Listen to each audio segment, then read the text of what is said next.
We are joined by Max Scherzer from the Washington dugout. Max, first of all, thanks for joining us. And for the St. Louis audience, you grew up, of course, in Missouri.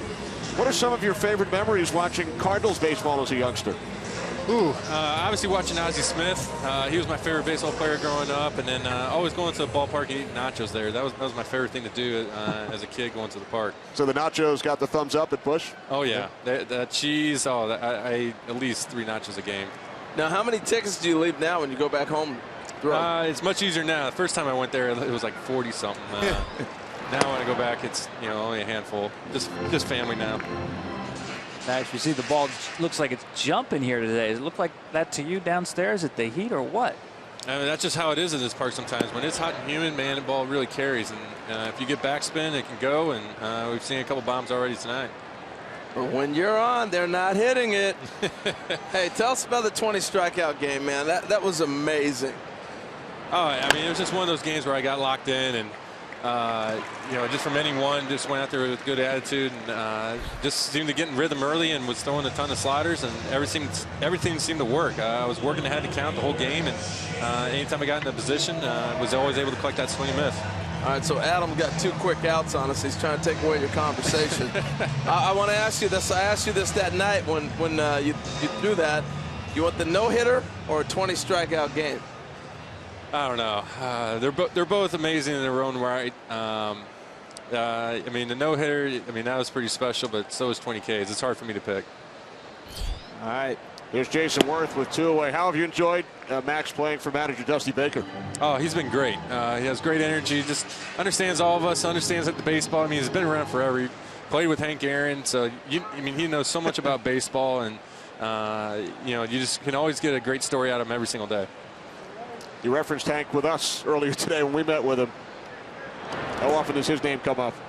Who? Hank Aaron. Oh, all the time. I mean, you're getting the story. And the thing is, like, the stories come from, he'll be talking about a story from the 70s, and all of a sudden it'll jump to the 90s.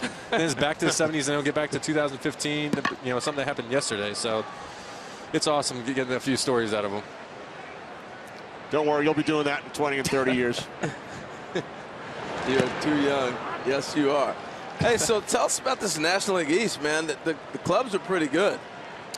Yeah, up and down. We're seeing a lot of good baseball. Obviously, we know the Mets and their pitching staff and what they can do at the plate as well. But don't sleep on what the Marlins can do and offensively and what they can pitch. And they got some young, exciting arms. And then obviously what the Phillies are doing this year, they're a team that probably everybody didn't expect to be at this level. But they're young and they're hungry, and they're going out there and doing something about it. And it just makes for a really tough division. It just means every single night you got to go out there, you got to compete, you got to win, and you're going to get a major league effort from every single team in this division. Did you see Adam Wainwright pull the pause right there, a little hesitation, and then deliver the pitch? You ever going to incorporate see, that? I had to look at the camera.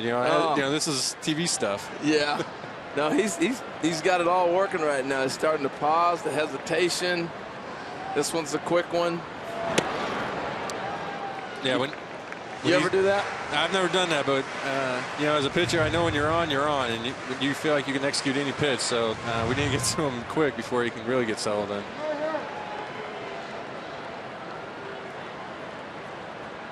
Worth awaiting the 2-2 from Wainwright.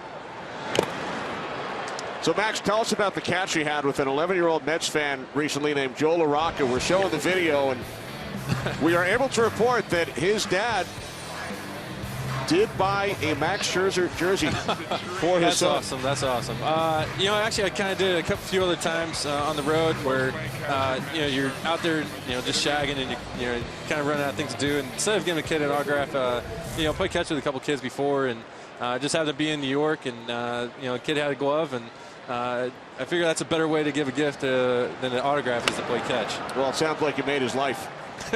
Yeah, I think he had a ton of fun doing that, so I guess I'm going to have to keep doing this. No, that's pretty cool. I mean, it really is something that lasts for a lifetime. We got a shot at the kid holding up the baseball. But the autographs sometimes fade, but that memory will never go away. That's what it's about. Let's see if we can get a hanger. Come on. Dang it. All right, inning comes to an end. Max, thanks for joining us. Thank you. Thanks, Max. Max Scherzer, 17 days ago, 20 strikeouts against the Tigers, and he posed for a photo at the intersection of 20th and K in D.C.